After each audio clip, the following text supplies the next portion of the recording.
Father in heaven, Lord, we thank you so much for waking us up. And Lord, as we go into your word in the morning, I pray that you may fill us with your doctrine. We pray that you may fill us with your beautiful, wonderful words of life. And Lord, moreover, I pray that we can bring it in harmony with the experience through our lives.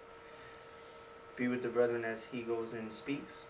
And I pray that we may have an increase of knowledge. Once again, give us an interest and a hunger for your word. In Jesus' name, amen.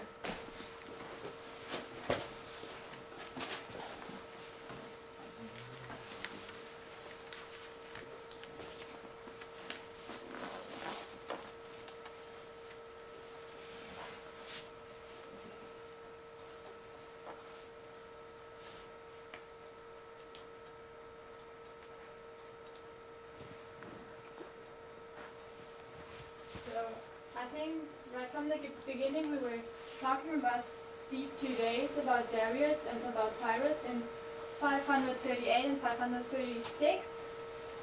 So during the classes we were mentioning that at this point Babylon falls, Belshazzar was, he died, and so we were comparing it to the deadly wound, which is in 1798, and so on the other line it would be 1989. We confirmed yesterday this date because it's also on that card here, where it says that Babylon falls. So, and we know this chart is directed by the hand of the Lord. But there is a quote from Ellen White where she says, it's in Patriarchs and Kings, chapter 45. Within about 2 years of the fall of Babylon, Cyrus succeeded to the throne, and the beginning of his reign marked the completion of the 70 years since the first company of Hebrews had been taken by Nebuchadnezzar to Babylon. So within these 2 years, so here the 70 years are succeeding. So we mark here 70 years. So, and as we know from Daniel 1, verse 1, it was the 3rd year of Jehoiakim, where the first Hebrews were taken captive to Babylon.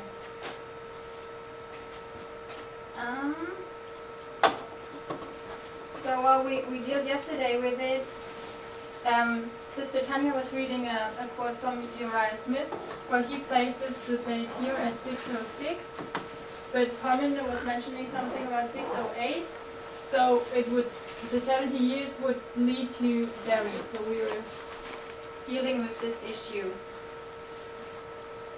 And so since on another line, we are placing, I'm sorry.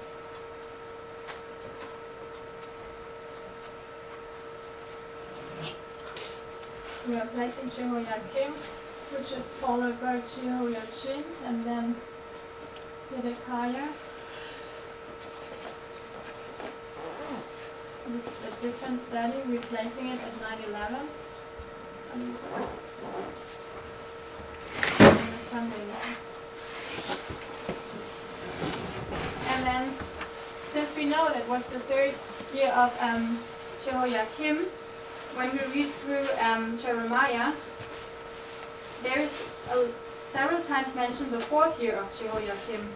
So we were reading these passages, and well, we see that Jeremiah, after some of the Hebrews were taken captive to Babylon, he's talking to the Jews, to the inhabitants of Jerusalem, and is explaining why it happened. He stands and says, well, since for 23 years I spoke to you, but you didn't repent, and so that's why you are going to Babylon.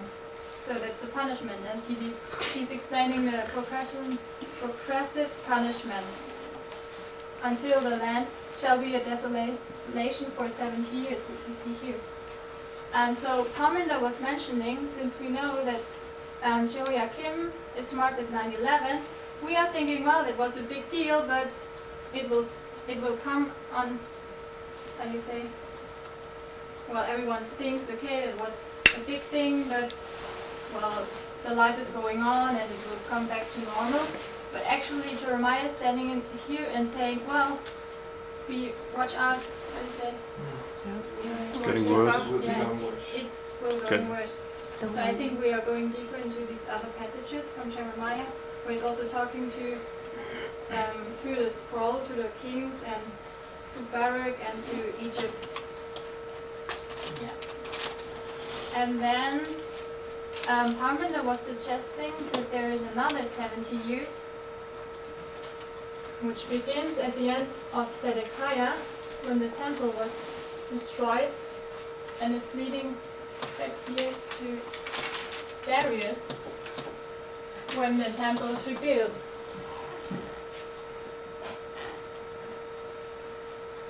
So the first 70 years is dealing with the host. Here it's destroyed, and here it's rebuilt again. And the next 70 years, we mentioned that it's about the sanctuary, and it reminds us of Daniel 8, verse 13. And so then Father Tyler was mentioning that we could also place Cyrus here and Darius here, which we know from the first and the second decree from other Reformed lights. What we talk about it.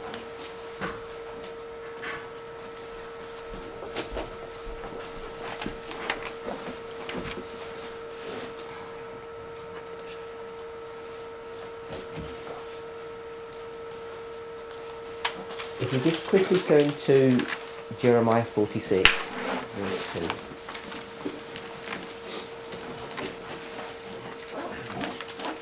2. We read this verse yesterday.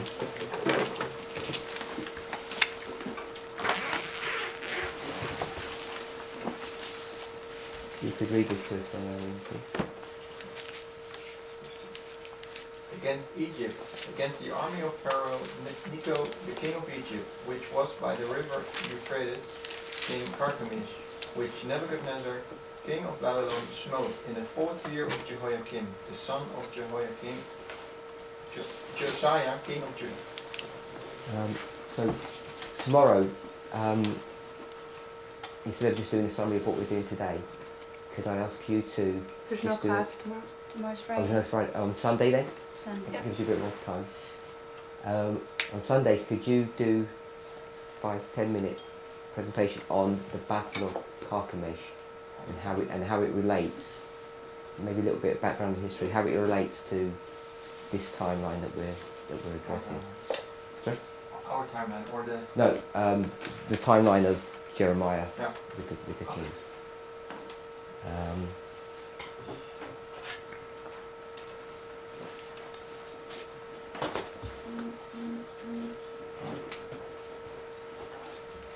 The more I'm delving into all of this, this history, it seems to be getting more and more complicated.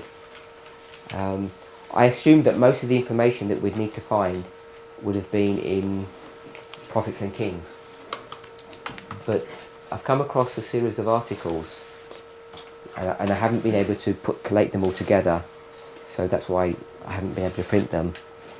There are a set of Review and Herald articles, and I think the title is, I'm just seeing if that's the, I think it's called The Return of the Exiles. I think there's up to 14 articles. They were stretched over a 2-year period, and there's a lot of information in there which it hasn't been duplicated anywhere else. So unless you are familiar with these articles, there's snippets of information that aren't that easy to get hold of. Do we know if those articles parts of those articles were turned into Prophets and Kings, the several chapters where she talks about this stuff? That's why I originally assumed they were. Do we know that Prophets and Kings, I don't know what proportion of the book, but some of the book was put together posthumously after Ellen White died. So she didn't complete the book and have an oversight of it from the beginning to the end. They used she did part of that work, but the completion of it was done through editors who collated other material that she'd already written. And I've tried to look at some of the some of the points that I've highlighted in those articles, and they're not in Prophets and Kings. Right. So if you're not familiar with that, it's not hard. It's not that easy to find.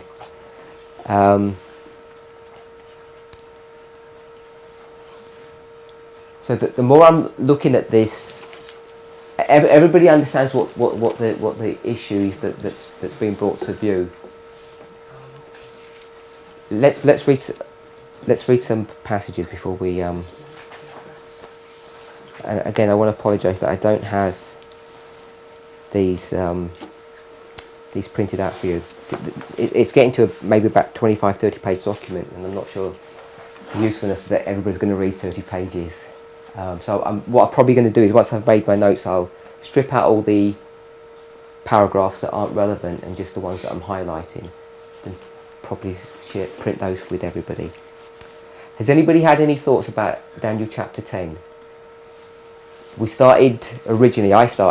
came with the supposition that Daniel chapter 10, this struggle that Cyrus is having and that Gabriel and Michael have to intervene in, is to do with his first decree.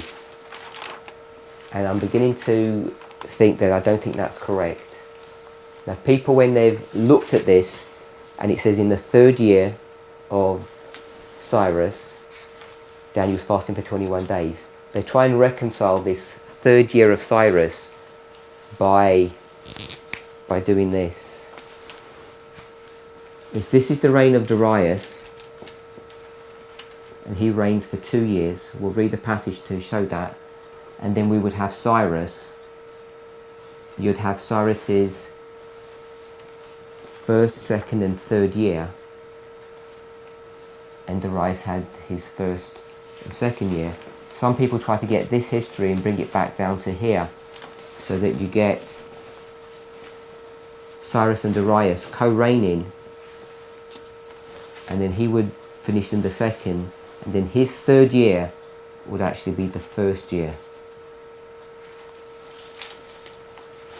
And we did speak about that in class. Are you still holding to that, do you think? Do you think that's still... I think so, at the moment. So I can't find any evidence to prove that is correct or not. But when we read Prophets and Kings chapter 45, the title is Return of the Exiles, and it talks about Cyrus coming on to... let me read some of the key passages. So it's Prophets and Kings chapter 45. This is page 551.1. We've already read this, and you've already got notes from it, from Elder Jeff's devotion. I can't remember what day, Tuesday I think it was.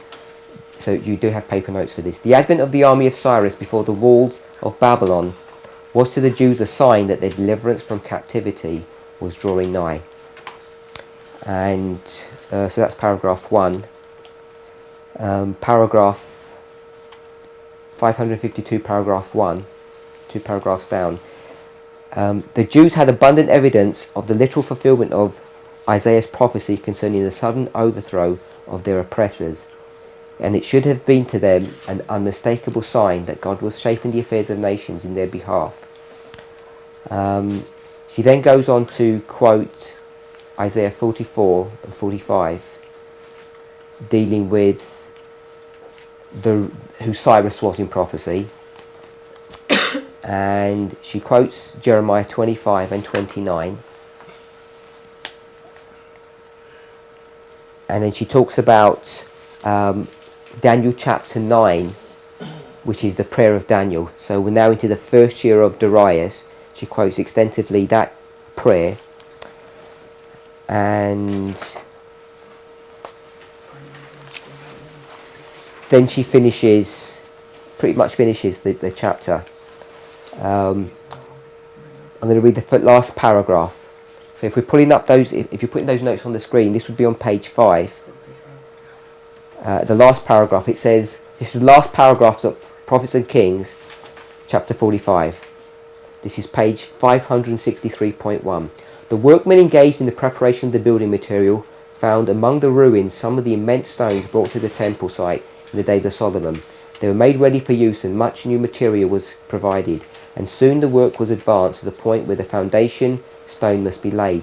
This was done in the presence of many thousands who had assembled to witness the progress of the work and to give expression to their joy in having a part in it.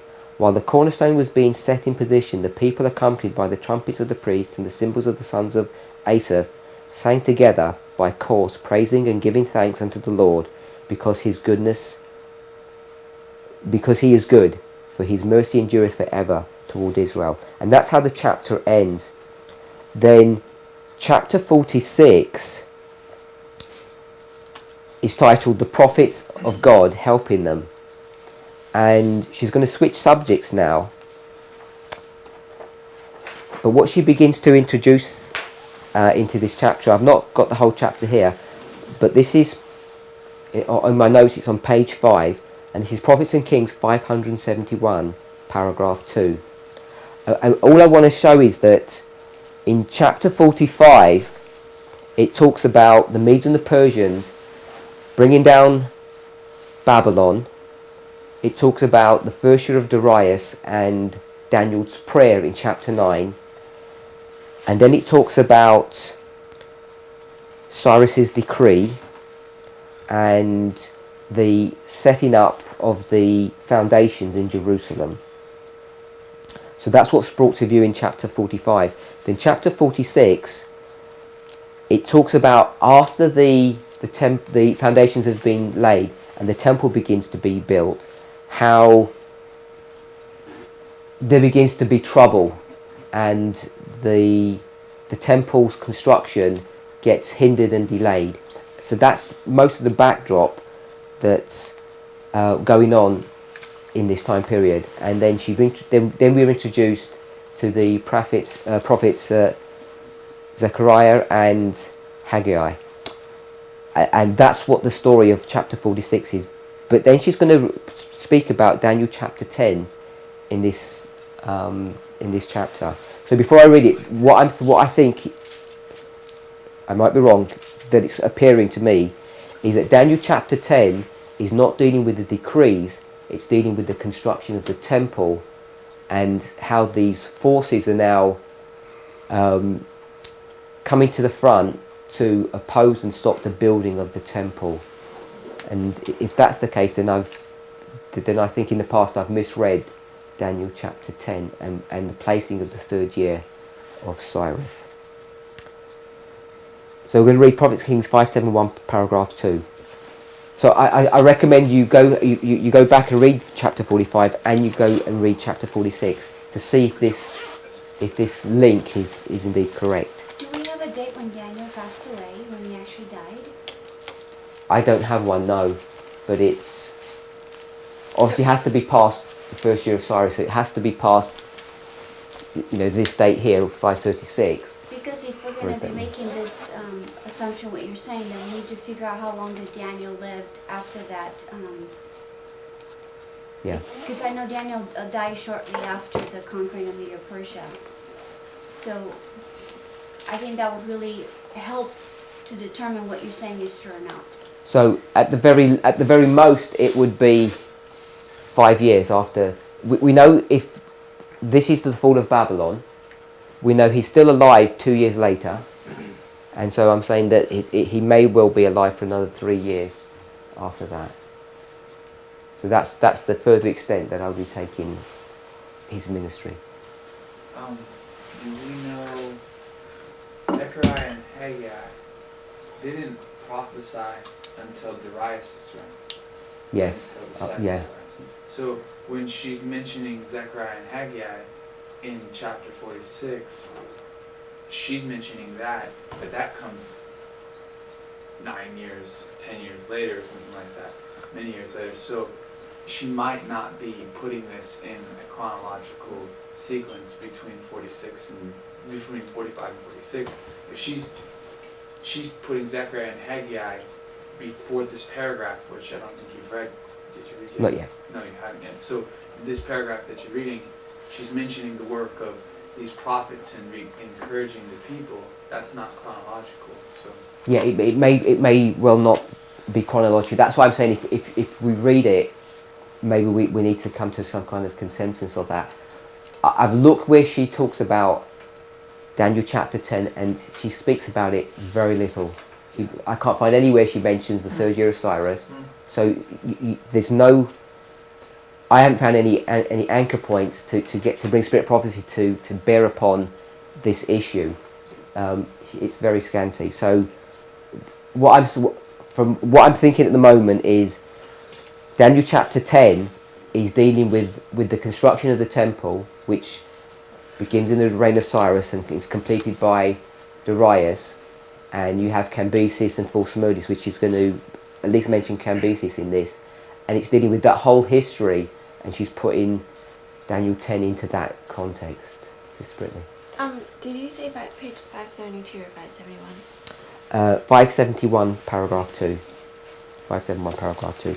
While Satan was striving to influence the highest powers in the kingdom of Medo-Persia to show disfavour to God's people, angels worked in behalf of the exiles. The controversy was one in which all heaven was interested. Through the prophet Daniel, we are given a glimpse of this mighty struggle between the forces of good and the forces of evil. For 3 weeks, Gabriel wrestled with the powers of darkness, seeking to counteract the influences at work on the mind of Cyrus. And before the contest closed, Christ himself came to Gabriel's aid. The prince of the kingdom of Persia withstood me 21 days, Gabriel declared. But lo, Michael, one of the chief princes, came to help me, and I remained there with the kings of Persia. All that heaven could do in behalf of the people of God was done. The victory was finally gained. The forces of the enemy were held in check all the days of Cyrus and all the days of his son Cambyses, who reigned about 7.5 years. And then she goes on talking a little more about this. So what I've just picked up on that is that after quoting Daniel 10 verse 13, she says that the victory was finally gained, the forces of the enemies were held in check all the days of Cyrus. she doesn't say all the remaining days of Cyrus.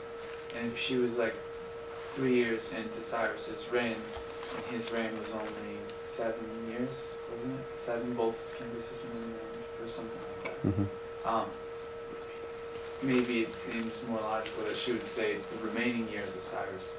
Like for the first 3 years it was the struggle, in the last half it was okay. But she says all the days of Cyrus, and that almost kind of gives credence to the idea that it's more at the very beginning of his reign instead of in the middle. Yeah, and I'm open to that idea. I don't know if... So it's either the first year of Cyrus is also his 3rd year. This 3rd year is Daniel chapter 10 verse 1. Does everybody understand this? The two options that we're having? Alison. Does Cambyses overlap Cyrus with the reign as well? He doesn't overlap. He's the next king. It's Cyrus, And Cambyses. So Cyrus and then Cambyses. Yes. Parminder, Yes. question. I understand the two options we have, but I do not understand on what foundation you built them, you know what I mean? I don't know where you get these two information from. Okay, I'm going to just try and pull up the verses that we need to look at.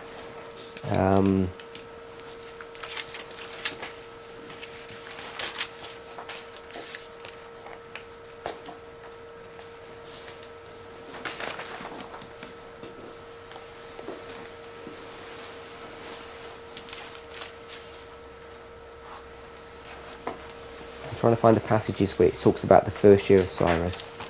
2nd Chronicles 36. There's a couple of passages, aren't there? I've got them in my notes buried somewhere. 2 Chronicles 36, like she said, and also Ezra. And that's where one. What, do you know what verse it is? 36, the last two verses, like 19 and 20. 22. And Ezra 1. 1. So 1:1. Let's read those passages. If we start from the beginning. Brother Michael, if you could read and we'll go round. Now in the first year of Cyrus, king of Persia, the word of the Lord spoken by the mouth of Jeremiah, that the word of the Lord spoken by the mouth of Jeremiah might be accomplished, the Lord stirred up the spirit of Cyrus, king of Persia, that he made a proclamation throughout all his kingdom, and put it also in writing. Do you want me to keep going? No, that's fine. And Ezra 1. It's the same verse. It's exactly. Oh, it's exactly the same. Yeah. So it says that in the first year of Cyrus, what's happening? He issues the decree. Okay, so the decree is issued in the first year of Cyrus, but if we read Daniel 10, it says this is the third year. And it doesn't say exactly what's happening in this third year, but we know there's a struggle going on in Medo-Persia. Hence Gabriel is sent to deal with this issue. So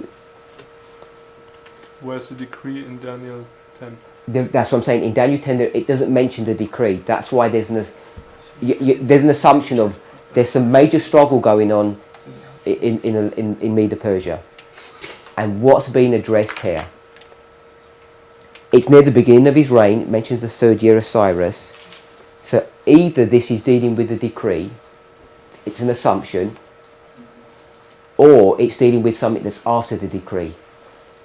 We know that after the decree and the beginning of the building of the temple, when they laid the foundation, that the Samaritans want to begin to help and mingle themselves with the Jews, but the Jews refute them and refuse any kind of assistance. And there's this struggle that goes on.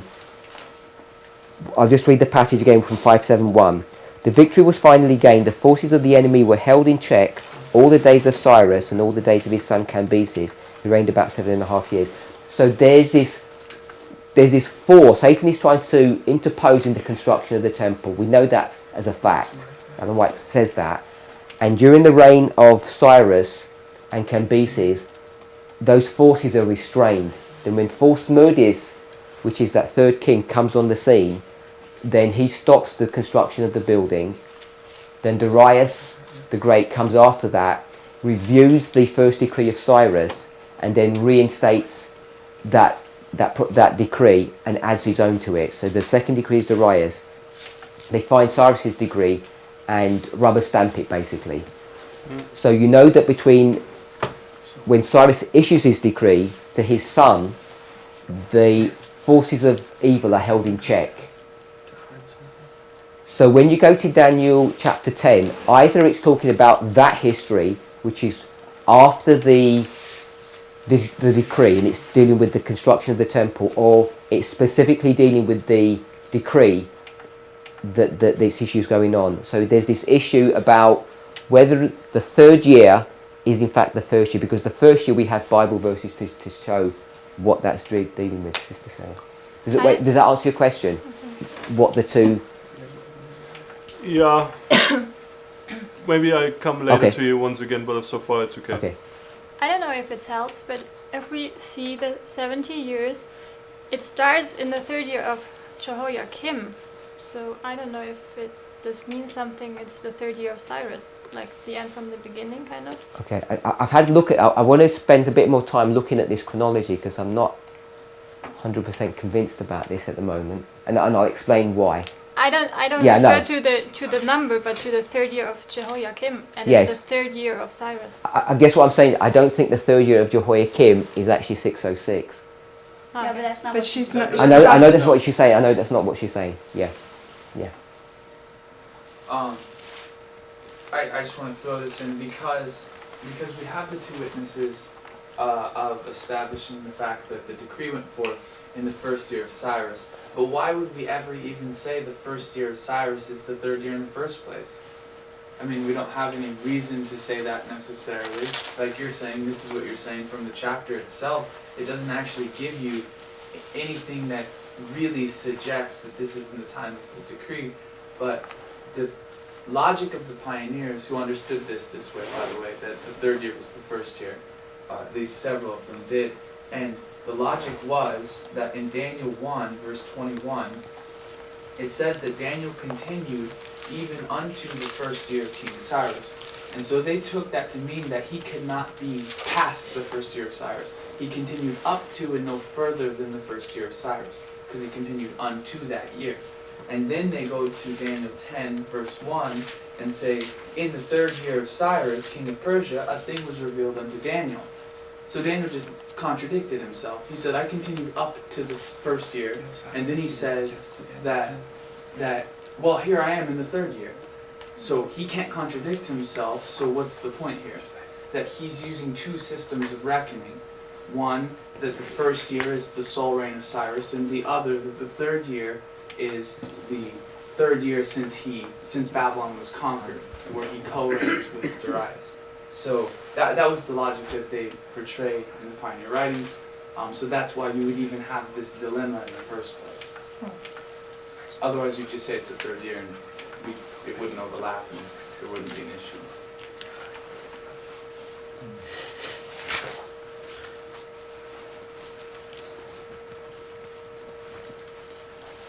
So, and why do we talk about the first solution if we have the knowledge of the pioneers that the third year could also be the Yeah, first so year?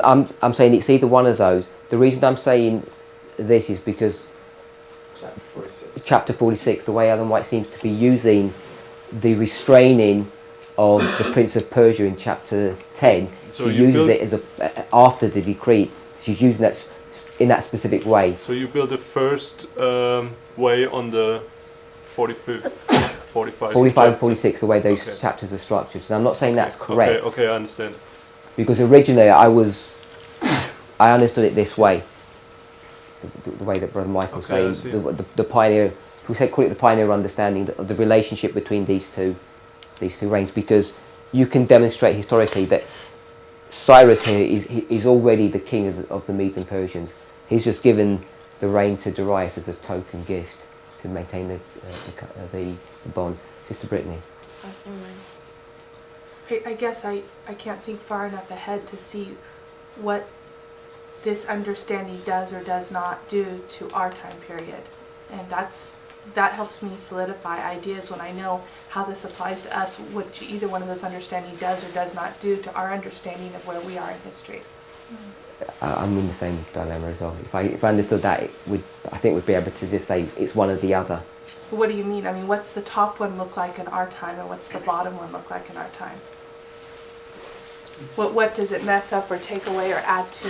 Oh, what it takes away is the angel coming down. It has everything to do with the angel coming down to empower the first angel's message, right? Yeah. So I don't know if it takes away, but we have to put that into the context that when we mark Daniel 10:1 on the reform line, that's one of our primary witnesses and has been for many years, that the angel comes down to empower the first angel, right? That's the empowerment of the first angel's message. So Michael then wouldn't come down to empower the first decree until a later time. He would still come down, obviously, but I don't know how that would look. So it's his historic accuracy. Is that the point? Because I'm not seeing how. It also had to do with the kings, right? The kings were Daniel 11:2. To apply them in our time, you must know where the time of the end is to know. And if that is Darius or Cyrus. This is one of the reasons why this topic came up, right? I think the question is, maybe I'm going to draw this wrong, that if we have Daniel 10 and we have this empowerment, we normally have marked this at 9/11, yeah? But Spirit of Prophecy is telling us that, and we're saying this is the decree, the first decree.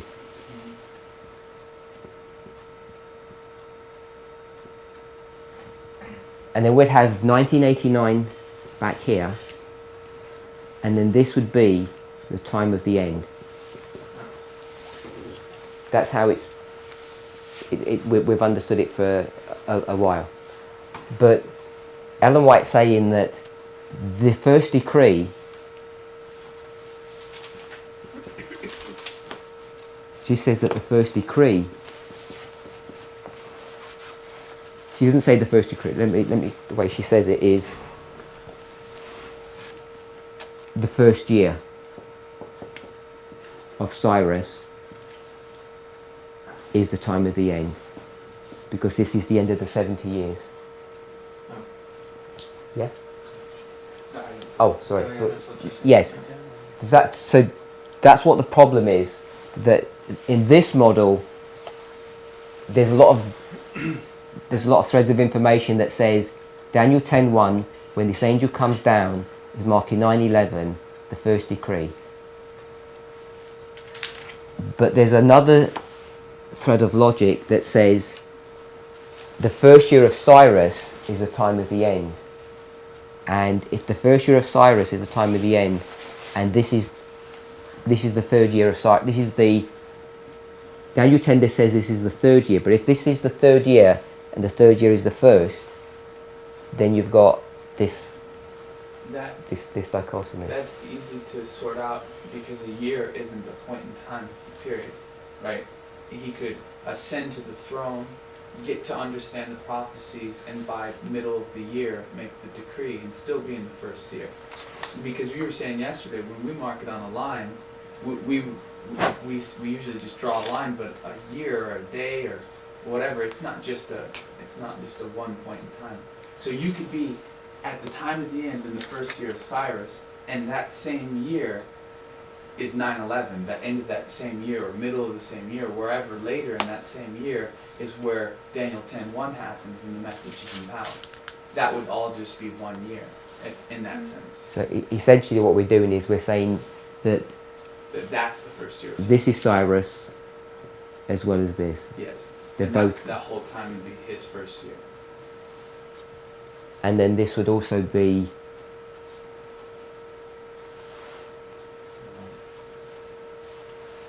this would be Darius as well then. No, Darius. Darius not, no, because Darius is going to be back here, isn't he? Yeah. Historically speaking. That whole, from Yeah. 1989 to 9/11, would be both his first year and his third year, not understanding where the end of that would be. 9/11 doesn't have to be the end of the third year. It could be 3 months in, it could be 6 months in. We don't really have enough Yeah. information to determine that. Simple question.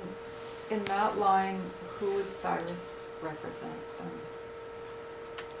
at 1989? The first angel. Cyrus is the first angel, and then 9/11. It's still the first angel, but it's now empowered. So Darius, he would be. Good question. And then there's nobody else, no other characters on that line. So Cyrus is the first angel. Okay. And that's.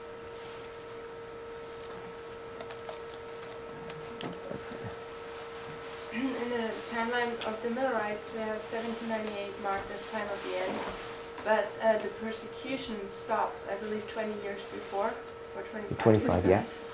So this could be, it's like the same structure, right? Cyrus is time of the end, but with Darius, the Babylon fell, so the persecution power fell.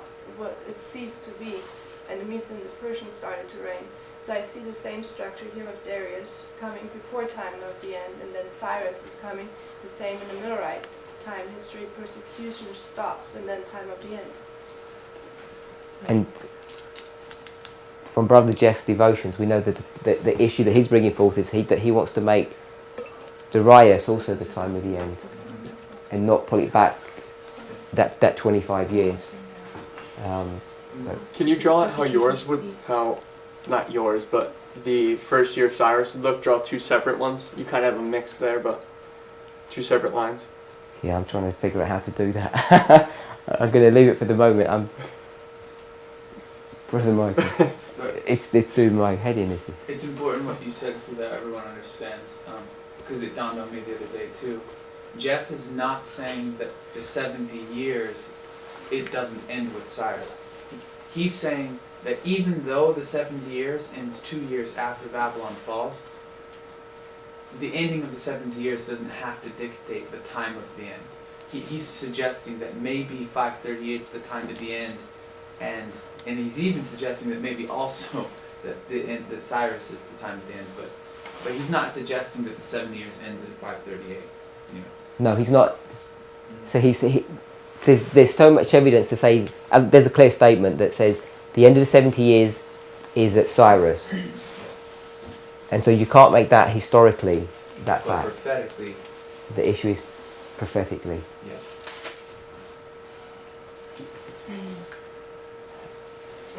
So if you follow this line right here, your line left of this prophetic application that you did, and you mark Cyrus as the decree going forth right at the first year, then you would just still have, he would mark, well, you would need to understand that the third year would mark 9/11 still in this application that's being suggested, right? In There. that one. Yeah. Over one. There. Up one. There, that one. So the 3 would still be 9/11. Right? Because we can't really dissociate the angel coming down from 9/11 in this logic. Yes. And it wouldn't have to do with the decree necessarily, but it would still have to do with the decree, even in your line of thought here, because the people are strengthened to follow after the decree. Right? She says in that chapter 46, she says that they're discouraged and whatnot, and when the angel comes down, it strengthens them so that they could go and perform the decree and build the temple. So the logic still kind of stays the same, that the third year would still be 9/11, and working backwards, the first year would be the time at the end. The only difference is now, in that line of thought, you have 2 years between, instead of it just being 1 year. So prophetically, it's almost still the exact same, it's just, so far as those specific understandings. Sister Brittany.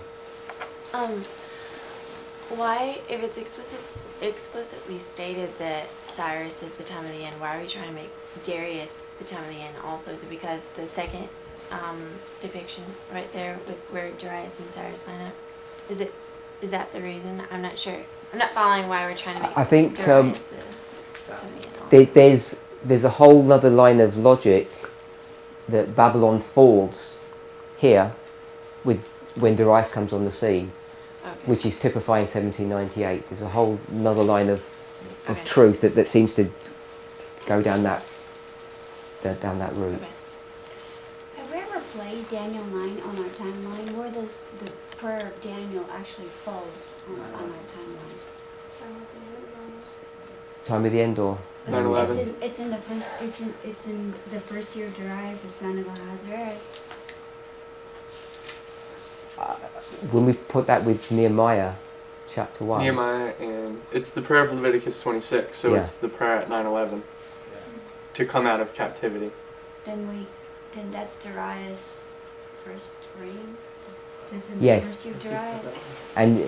And Ellen White saying that the 70 years is not complete yet, so it's at one level out of sync. Yeah. This happens frequently though, that you could be looking at a chronological sequence and something over here at the beginning typifies 9/11, something right in the middle typifies 9/11, or even something before you can have several different things, you just extract them out and overlap them with 9/11. This happens all the time. When we're dealing with chronological sequences, it breaks, it's repeating in large. That's what I'm trying to say. So the prayer in in chapter 9, we're not making the connection that it's the first year of Darius. I don't know if we're making that connection, but it definitely is connected to Nehemiah and Leviticus 26. So there's a lot of weight that puts it at 9/11, and Yeah. also, yeah. So So either we'd be shifting the first year of Darius and bringing it here, in that line. in that line of thought, Yeah. or you're disconnecting that the first verse. I'm not inclined to disconnect as so much as say that it would be another line of thought where in that example the first year of Darius would be at 9/11. Yeah. I'm more inclined to say that because it's harder for me to dissociate the things that are surrounding it. But I lost some hands that were up. Did you have your hand up? I just, and this might be a silly question, but in Daniel chapter 10, verse 1, it says the third year of Cyrus. So I don't understand why it's a problem when she says that the first year is the time of the end, if the empowerment is the third year. And that's exactly what's being portrayed here. What I don't understand, did that you're just saying that So that I makes guess I sense don't to you. understand why the first year is underneath 9/11. It's because you put the first year Cyrus time of the end, but is You don't see why that is or why that's a problem. Lower. I didn't catch you. I didn't hear what you said. yeah, Sorry. lower if you put your Down hand- here. Why is that lining up with 9/11? You why is mean the first and third? What I'm suggesting is that if the third year is the first year, which is Oh, I see which what you're is saying. I see then what you you're get saying. that. Oh, okay. Then you get that. Okay. That cry. And the other thing that I guess we haven't looked at is that there's these 3 weeks as well. Yeah, So there's a 3 weeks to put in, and Which brings in you, chapter 10 there's this whole doubling that goes on. as we've understood it, it brings you to the binding off, Yeah. and then Daniel's touched 3 times, and that takes you to the midnight cry. If we switched it, it's still be the same. We're really only dealing with, is it 1 year from the time of the end of 9/11, or is it 2 years? You know, I guess that's like fundamentally what we're grappling with here. Anybody have you have your hand? Anybody have? I want to read something. Oh, if I may. okay. This is Oh, from one second. Let just see Um, the question. I'm still kind of, I know this, and I apologize for not really. You don't need to catching on. apologize because So you said Cyrus was the first angel, and I was kind of wondering why, but it's because he typifies Christ, is that right? First degree. The first, I don't. There's 3 decrees and there's 3 angels. Each decree typifies one of the angels. So the first is the first, the second, and third, the third. So if Cyrus is giving the first decree, then he represents the first angel, and he's God's anointed, and Okay, so that's I see, that's all. Thank you. just a little short. So Daniel afflicted his soul before God. His earnest prayer moved a mighty angel from heaven to come to his relief. But satanic forces were working upon the mind of the king of Persia. So earlier she's making reference to his prayer on Daniel 9. So is this what where are you reading from? This is from MS 95, 1903. this is And what chapter is it referring to? Well, When this angel is so this? Daniel afflicted his soul before God. His earnest prayer moved a mighty angel from heaven to come to his relief. So this is Daniel 9. Let me see. Or is it 9 or 10? It's 10 because he's afflicting. Yeah, in the third year of Cyrus, king of Persia. Okay. Okay, so we're dealing with Daniel 10.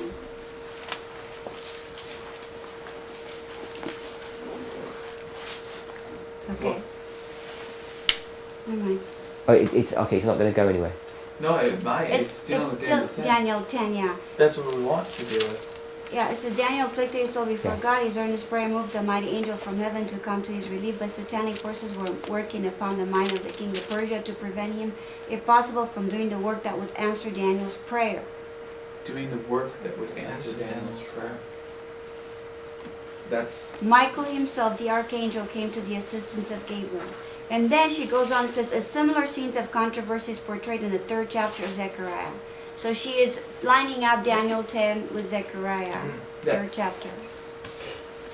one way or the other. sorry. Brother Conley. Is your point quick? Mine's just quick. Doing the work that would answer Daniel's prayer. What's that work? Cyrus to do the work that would answer Daniel's prayer. That's to let the people go. Yeah. I'm just trying to get my mind. I'm trying to. Oh, before we do that, so we're bringing this. We're reinforcing this point here that the first year is the third year, based upon what we just read. That's what it seems like. I need to look at it carefully. Yeah. I'm Where trying was to, it? I'm trying to. Where- It's under the unpublished work. It's online. You're gonna have to go online on Ellen G. White to find this. Okay, what did you type in? MS 95 1905. That's right, yeah, MS 95-1903, August 20, 1903, part 2. August 28, 1903, part 2. 28 or 20? Yeah, 20. Excuse me. And it's not published writing. Well, it's You part of said- the letters and the manuscript unpublished. So part of it are not. Okay, so I that want may. to point out that in Daniel 10, it's just saying that he's fasting, but it's really not specifically talking about his prayer. Daniel 9 is Yeah. specifically talking about the prayer. So we have to distinctly understand what was really happening in Daniel 10 and Daniel 9. And right here, she's kind of mingling the fact Yeah. that, so Well, Daniel's prayer has everything to do with releasing the captives. right, and Right. restoring the And sanctuary. restoring the sanctuary. And in one way or the other, whether it's the way that you had suggested when we started the class or it's this way, you still have this same dynamic. They're connected is my point. Daniel 9 is not separate. You can't separate Daniel 9 from Daniel 10. Another comment. Yeah, I'm trying to get to the point where I can say that third year of Cyrus, because if we're saying that the third is the first, then there's another first, which is with Darius, yeah. Yeah. So I'm going to Isaiah 21, and I'm going to just be scooting through Isaiah from 21 to chapter 23. I've just taken out some verses to kind of give us a feel as to where we are in history. Isaiah 21, I'm going to go from verse 2. A grievous vision is declared unto me, the treacherous dealer dealeth treacherously, and the spoiler spoileth. Go up, O Elam, besiege. O Media, yes, key, all the sighing thereof I have made to cease. Therefore are my loins filled with pain. Now this is talking about Belshazzar. Pangs have, well, in a prophetic sense, pangs have taken hold upon me as the pangs of a woman that travaileth. I was bowed down at the hearing of it. I was dismayed at the seeing of it. My heart panted, fearfulness affrighted me.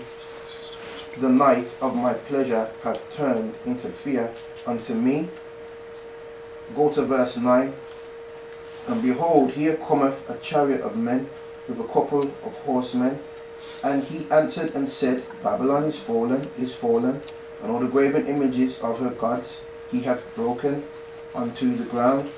So this is talking about the night when Cyrus actually comes. Scoot down to verse 12. The watchman has said, the morning cometh, and also the night. If ye will inquire ye and return. And I'm seeing that again as a second angel's message because of inquire. Go over to chapter 22. And I've been looking at the word Tyre, and I think it's the same as Babylon. I don't know if anyone got concordance, but in the context it is 22 verse 4. Therefore said I, look away from me, I will weep bitterly, labour not to comfort me, because of the spoiling of the daughter of my people. For it is a day of trouble, of treading down, and of perplexity by the Lord God of hosts in the valley of vision, breaking down the walls, and of crying to the mountains. And scoot over to verse 13 and 14. And behold, joy and gladness, slaying oxen and killing sheep, eating flesh and drinking wine. Let us eat and drink, for tomorrow we shall die. And it was revealed in mine ears by the Lord of hosts, surely this iniquity shall not be purged from you till ye die, saith the Lord. So I'm seeing this again as Belshazzar and the night of his eating and gladness. So I'm saying it's just going to continue over from the same night when Babylon fell. Go to verse 21 and verse 22. And then finish up, by the way. And I will clothe him with thy robe, and strengthen him with thy girdle, and I will commit thy government into his hands. So I'm suggesting that a government was submitted on that night into someone's hands. Yeah? And he shall be a father of the inhabitants of Jerusalem and to the house of Judah. And the key of the house of David will I lay upon his shoulder. And he shall open, and no man shut, and no man shall shut, and he shall shut, and no man shall open. So whoever opened and shut on the day when when Babylon fell, this person had the government. So I'm saying this is a type of proof that Cyrus had the government on that day. And also he's describing about the key of David, and we know that it's similar with him being a type of Christ. I can carry on, but that was basically my point. So I'm saying it's not necessarily a direct thing. It's a bit of a stretch, but it kind of suggests that whoever done the opening and shutting on the day when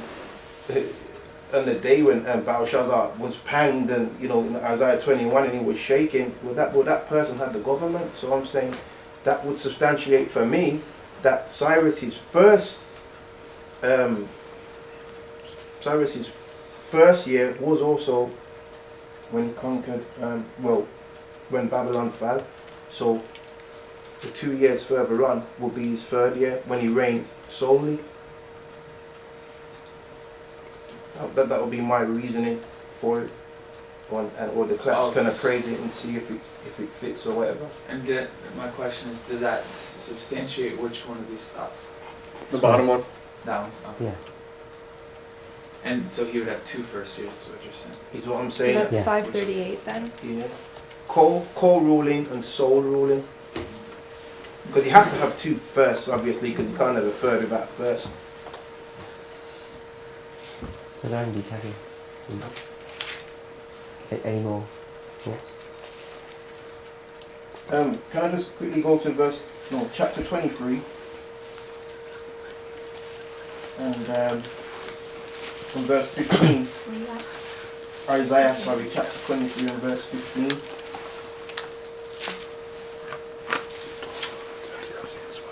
Matter of fact, let's go to verse 11 just for kind of context.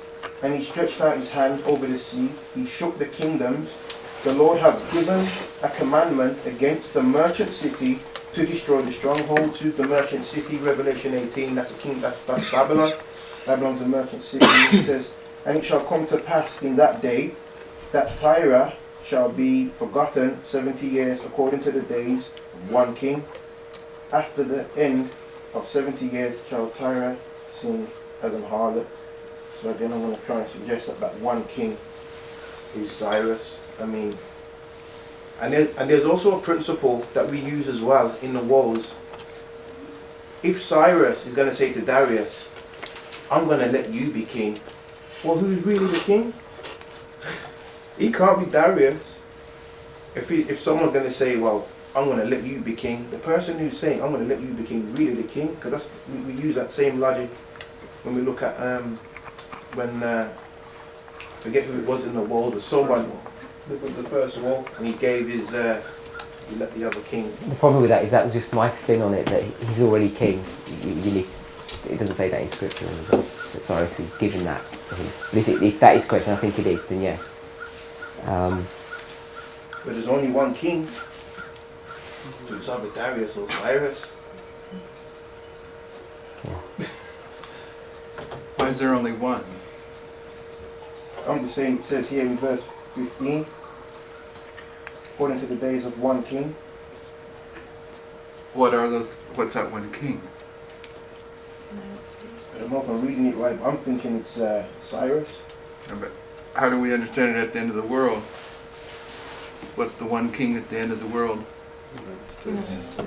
United States. And so, which horn is the predominant horn? Persia. No, I'm talking about the United States. Republicans. Republicanism or Protestantism? Protestantism. At one level they are equal. They're both horns. But they're both there.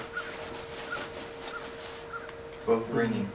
They're both reigning. They're both right there at 1798 at the time of the end.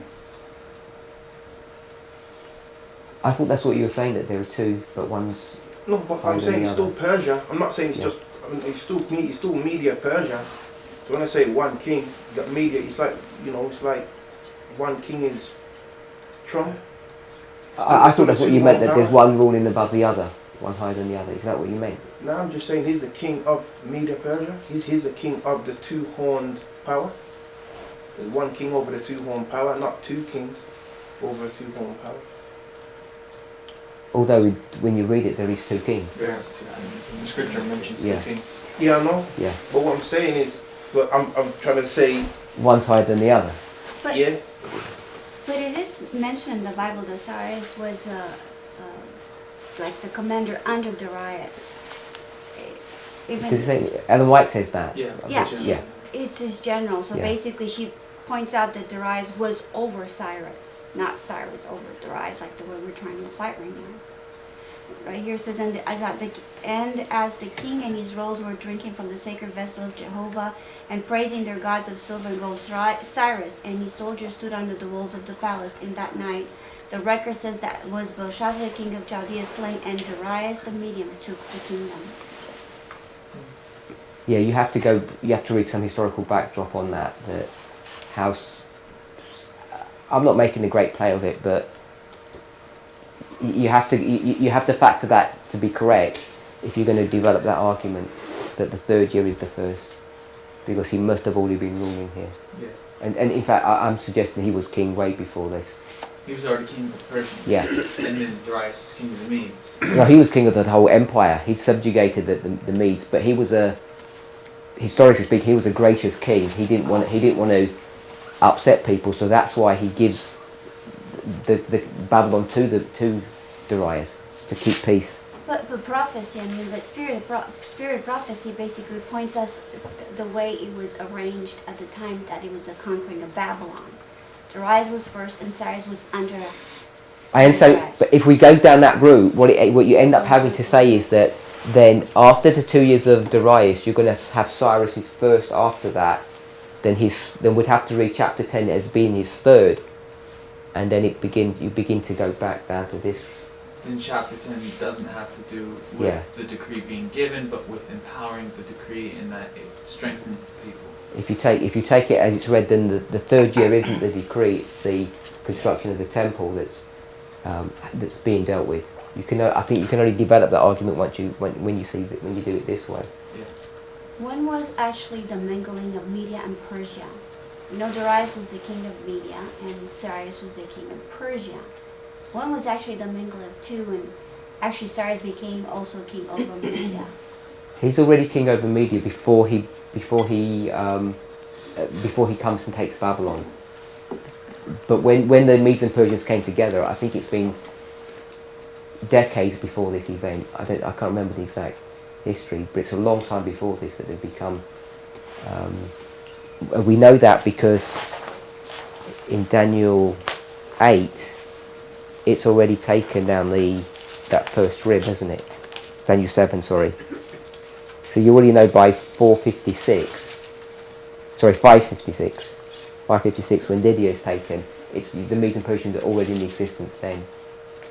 But there must be a reason why it's verbalized the way it is, I think. I just want to address one other problem that I've noticed. When you try and construct this chronology, there are so many interlocking bits of information that it just gets confusing, at least to me.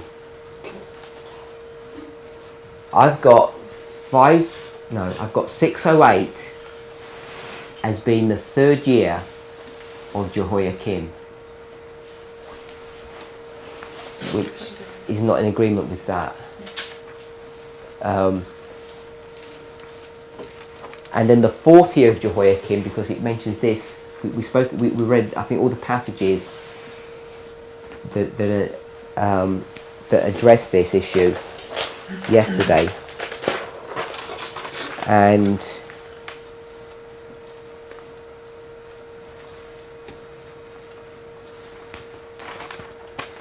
this is let me put this 609, 608, and then this is 608, 607. The reason why it laps over 2 years is because the start and the end years of a Hebrew calendar isn't the same as ours. Everybody's aware of that, aren't they? Yeah? So the third year of Jehoiakim is mainly this year, and the 4th year of Jehoiakim is mainly this year. Ellen White explicitly tells us that, Daniel chapter 1, verse 1, that the 3 Hebrew boys were taken captive in the 3rd year of Jehoiakim. In the series of articles that we just said, the Review and Herald articles, this is March 28th, 1907. March 28th, 1907, in this series, paragraph 5.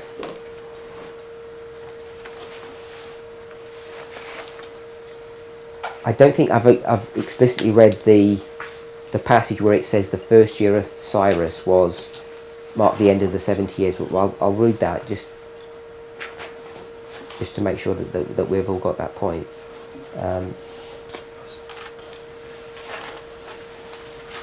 I have it, Mr. Bond. Yeah, go ahead, please. The year that Cyrus succeeded Darius the Mede to the throne of Medo-Persia marked the completion of 70 years since the first company of Hebrews had been carried captive to Babylon by Nebuchadnezzar. Daniel, who was familiar with the prophecies of Jeremiah and Isaiah regarding the duration of the captivity, and with the prophecies of Isaiah regarding the restoration by decree of Cyrus, was still living and was occupying a position of leading responsibility in the Medo-Persian court. His faith in his prophecy led him to plead with God in behalf of his people, and now when the time came for the temple in Jerusalem to be rebuilt, God moved upon Cyrus as his agent to discern the prophecies concerning himself and to grant the Jewish people their liberty. And furthermore, Cyrus furnished them the necessary facilities for rebuilding the temple of the Lord. So this passage, there's a problem here. We know 538 is the 1st year of Darius, where Babylon gets taken down. So we know that, and I'm pretty sure that the 4th year of Jehoiakim is 608, and the 3rd year is 609. But if this is correct, 538, so we've got 538 here, and then we know that 2 years later, Cyrus is ruling on his own, which is 536. So this is here the 1st year of Cyrus, 536. He says this: the year that Cyrus succeeded Darius the Mede to the throne of Medo-Persia marked the completion of 70 years.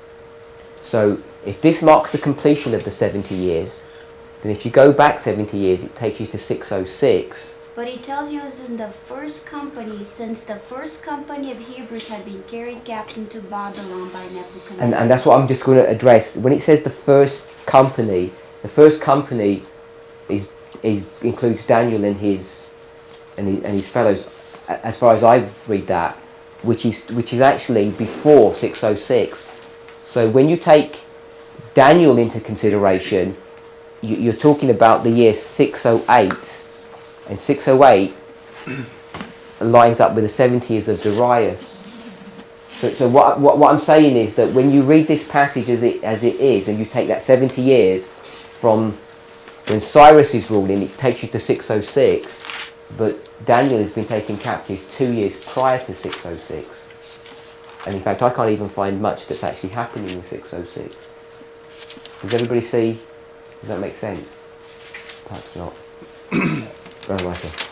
What Sister White doesn't say is that they were taken captive in the 3rd year of Jehoiakim. And the Bible doesn't say that either. The Bible says that Nebuchadnezzar besieged the city in the 3rd year of Jehoiakim. So Daniel could be taken captive in the year 606, which doesn't necessarily have to be the 3rd year of Jehoiakim. It says in Daniel 1 verse 1, it says, in the 3rd year of the reign of Jehoiakim, king of Judah, came Nebuchadnezzar, the king of Babylon, unto Jerusalem, and besieged it. Let me read a passage on that. Oh, she does say. I think she does. Let me summarise what I've just said. What were you reading, Michael? Daniel 1. We just read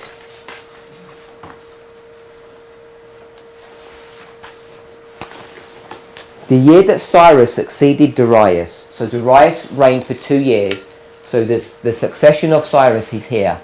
So this is marking his first year.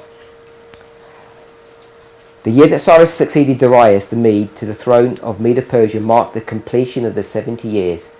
So it says this is the end of the 70 years, and if Darius took the throne in 538 and he reigned for 2 years, that's where we get 536 from. Sorry, Mom, she just said it. Yes, I'll just read that. And so 70 years before that will take you to 606. So we would mark 606 as the beginning of the 70-year captivity. But you can show that 606 is not the third year of Jehoiakim. It's not the third year of Jehoiakim. And in Say that again, please. So we have 538 as a fixed date. It's on the chart. And Sister Tanya pointed out that this 538 is lining up with this 538. So there's a prophetic link between these two. And so the whole issue about that we've had discussions previously, not in this group but in this movement, whether it's 539 or 538 that Babylon's taken, this is correct, 538. So we know 538 is when Darius comes to the throne. The first year of Darius, Babylon's taken. He rules for 2 years, then Cyrus is going to rule. And it says when Cyrus rules, he succeeds Darius, so his succession must be talking about this period after Darius. It can't be talking about the beginning. And it says this marks the end of the 70 years. So that would take you to 606. So 606 is the beginning of the 70-year captivity. So I've not been able to see, let me just double check that. Yeah, I can't find much going on in 606 to highlight where you're going to mark the beginning of the 70-year captivity, that you mark the beginning of the 70 years. But she says this on top of this. She says, the year that Cyrus succeeded Darius the Mede to the throne of Medo-Persia marked the completion of 70 years since the first company of Hebrews had been carried captive to Babylon by Nebuchadnezzar. And that occurred, Daniel 1, verse 1, where it says that in the third year of Jehoiakim, Babylon and the princes were taken to Babylon. And that doesn't occur in 606, it actually occurs 608, depending on where you take that. Well, can I read something real quick? I'm just going to read one portion before you read that. Okay. Is to In regard to what you just talking about. this is taken from the Review and Herald articles, March the 14th, 1907. Same one. And it's paragraph 2. Again, Review and Herald? Yeah, this is Review and Herald, March 14th, 1907. I'm going to. I don't know if it's worthwhile printing the whole series. There's 14 articles over a 2-year period, and a lot of this information isn't in Prophets and Kings. Is this in the notes you gave me? Yes, but I haven't got all of them. This one is in the notes. It's on page 7. Page 7, second paragraph on the left. So what day was it? March 14, 1907. And the series is called The Return of the Exiles, and it says number 1, 2, and it goes on. Daniel and his companions had been taken to Babylon in the 3rd year of the reign of Jehoiakim, king of Judah. Daniel 1:1. They were members of the first company of captives who Nebuchadnezzar brought from Jerusalem into the land of Shinar. Daniel was well acquainted with the prophecies of Jeremiah at the time they were given, and it's Jeremiah 25:12 and Jeremiah 29:10, and both of those prophecies were after Daniel's taken captive. He was familiar with them at the time they were given, and had passed through the periods immediately succeeding the first and second sieges of Jerusalem, when there were many false prophets. When many false prophets had arisen with the claim that the captivity was to be of a short duration. So what I'm reading here, we discussed it on, I think, a couple of days ago. He already knows about the prophecies of Jeremiah at the beginning of the 70 years. He understands them right at the beginning, not at the end, which is part of the point that you were bringing up about he had understanding of visions and dreams. Vision, yeah, Daniel 1. So he has this understanding. Mm-hmm. And then in Daniel 9, when things aren't going right, that's why he revisits to confirm this. I think that the third year of Jehoiakim is before Carchemish, which is why I was going to ask Brother Arian to deal with Carchemish. I think Carchemish happens here. And what I've struggled with historically is how Nebuchadnezzar can get to Jerusalem and take these princes captive before Carchemish. Because at Carchemish, Egypt is at the river Euphrates, blocking the only route into Jerusalem. There's no way to get there. And a little bit before that, when Jehoiakim's brother one back. Jehoahaz. Yeah, I think it's Jehoahaz, where Pharaoh Necho kills him. He kills him in Riblah, and Riblah is in Syria, which is north, and it's the only way to get into Jerusalem. So the Egyptians seem to have control of all of that territory, and yet, by the time you've got to the third year of Jehoiakim, the Babylonians, somehow or another, have come down all the way through Syria, taken those captives, gone all the way back again, and then the Battle of Carchemish occurs. So I don't know how that history is working out, because I assumed Carchemish would have been before Daniel being taken captive, but it seems to be the other way round. Because I thought, as Brother Michael was, that the third year of Jehoiakim wasn't really when he was taken, there was just a besieging beginning, and then it went into the fourth until this statement came up. But read the next sentence. Of that paragraph, Daniel and his companions had been taken to Babylon in the third year of the reign of Jehoiakim, king of Judah. Bottom, in the fourth year of Oh, okay, the next paragraph. Very soon after Yes. Daniel was taken to Babylon. In the fourth year of Jehoiakim, this is paragraph 3, in the fourth year of Jehoiakim, and she's quoting Jeremiah 25 verse 1, very soon after Daniel was taken to Babylon, Jeremiah predicted the captivity of many of the Jews. So she's saying that that he's taken captive here, and the next year Jeremiah begins to have this prophecy of that he's quoting. But he sounds like he was taken captive at the end of the year, because it says very soon after he was taken captive. Then Jeremiah's going to make his prediction. Yeah, so it sounds like he was at the end of the year, not towards the beginning, because it was very soon The after. end of the third year. Yes. Oh, that's fine, but it's still in the third year, because you can locate Right. Carchemish back here in this history, Yeah. which is after this point here. So your point. So what I'm struggling with is that the third year of Jehoiakim is not 606, marking the beginning of the 70 years. The first captives were taken in 60. I think you can show it's in 608, which is the point that you're making at the very end of the year. That's why, and I agree with you, I think it's in 608, not 609. And 608 is when Daniel is taken in the third year of Jehoiakim. And so you've got this 2-year discrepancy that even Spirit of Prophecy is bringing up. That this how you overlap these 2 years. Even Ellen White is doing it. It's not just in the biblical dates. Mm-hmm. She's doing the same thing. That she's saying 70 years actually works out to be 72 years, not 70 years. The issue that I'm having is we've just established the third year of Jehoiakim is when Daniel's taken captive. And we established that Cyrus, 2 years after Babylon falls, ascends, and we can pretty much solidly say that date's 536 because the chart says 538. Yeah. So you don't have really any other choice but to say that the 70 years starts in 606. Yeah. So except for the statement that she says. My question is, okay, yes. 609, 608, where are we getting this information? Why can't we have that 607, 606, and the next one 605 and 604? Why are we stuck to 609 and 608? So, in summary, what you're saying is that why can't this be correct? Why do we have to? Yes, yeah. Why can't the third year of Jehoiakim be 606? Yes. That's your question, and that's what I was saying before. It's when I've looked at this, there's about 4 or 5 different interlocking pieces of information that you have to that causes all of these problems. in verse Jeremiah 25, verse 1 to 3.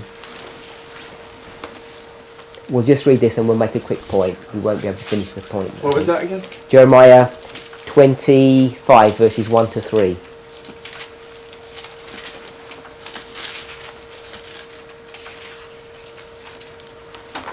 Someone could read that? One verse each. I don't know where we got to. The word that came to Jeremiah concerning all the people of Judah in the 4th year of Jehoiakim, the son of Josiah, king of Judah, that was the 1st year of Nebuchadnezzar, king of Babylon. The which Jeremiah the prophet spake unto all the people of Judah and to all the inhabitants of Jerusalem, saying, From the 13th year of Josiah the son of Ammon, king of Judah, even unto this day, that is 23 year, the word of the Lord hath come unto me, and I have spoken unto you, rising early and speaking, but ye have not hearkened. So, I'm not going to put it on the line. Sorry? Like in 23 years.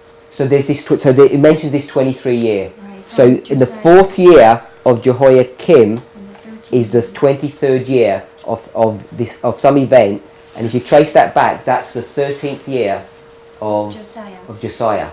So the 13th year of Josiah is, you get that from Jeremiah chapter 1, verse 1. So someone can read that. Jeremiah chapter 1. Yeah. 1:1. 1:1. The words of Jeremiah the son of Hilkiah, of the priests that were in Anathoth, in the land of Benjamin. And verse 2, sorry. To whom the word of the Lord came in the days of Josiah the son of Ammon, king of Judah, in the 13th year of his reign. So it marks the 13th year when Jeremiah's ministry begins, and where you've got to the 4th year of Jehoiakim, it's marking this as 23 years afterwards. Now, there are a couple of other prophecies that are given that begin to interlock all of these pieces of information together. One of them we just read it because it said it was the 1st year of Nebuchadnezzar. And without trying to break this all up and do a chronology class, which I was reticent to do, we don't even have time. I think at the moment, even if it was a year or two out, I don't think you're going to be able to get to 606. There are too many prophecies that you have to grapple with, and the other ones that interact with this are the prophecies of Ezekiel chapter 4, the 390 years, and the 40-year prophecy. When you start adding those into the mix, I'm struggling to reconcile this 2-year discrepancy. The only way that I can see that we can shift anything, because this is what we would have to do, shift, is if we don't stand on 538 BC. Because mathematically, it has to be the year 606. We've just got 3 witnesses from the Spirit of Prophecy that help to establish the beginning and the ending of the 70 years. So what we're talking about, if it isn't 606, that's the 3rd year of Jehoiakim, you have to shift the 70 years. There's not really, it doesn't seem possible to have the 70 years set 606 to 536 and it not be Jehoiakim's year. This is the time of the end, and this is the time of the end, which is this prophetic dichotomy that we've got, how you get to these 2 separate things, which are separated by 2 years, both being the time of the end. And the way Ellen White's writing it, she's not stating that fact, but she's the way she's constructing this jigsaw puzzle, she's identifying that you've got 2 things with this 2-year gap is occurring, and she's not resolving the numbers for us. So even if we just resolve the maths, you'd get into a problem somewhere else. But when you mark the end of the 70 years there, and you say that the 3rd year of Jehoiakim 608, the 3rd year is where captives go, right? And she says that it was 70 years from the time that the first captives were taken that Cyrus ascended to the throne. Cyrus didn't ascend to the throne in 538, so you still have to shift. Yeah. I understand the issue that you have, but But my point is, if we stand on 538 and we work backwards, we align the 23 years of Jeremiah's prophesying, we align Nebuchadnezzar's 19 years of reigning to the 11th of Zedekiah, the 390 in the prophecies in Ezekiel. We can align all those based upon having one static point, which is 538. And even if history disagrees with everything we're saying, it doesn't matter because the chart says 538. And, you know, they usually disagree anyways, 1 or 2 or 3 years. You see what I'm saying? No. No? We'll pick it up when we come together again. So we meet together on Sunday, and Aaron's going to just talk a little bit about Carchemish, because it's an important battle that we need to get to grips with, historically and prophetically.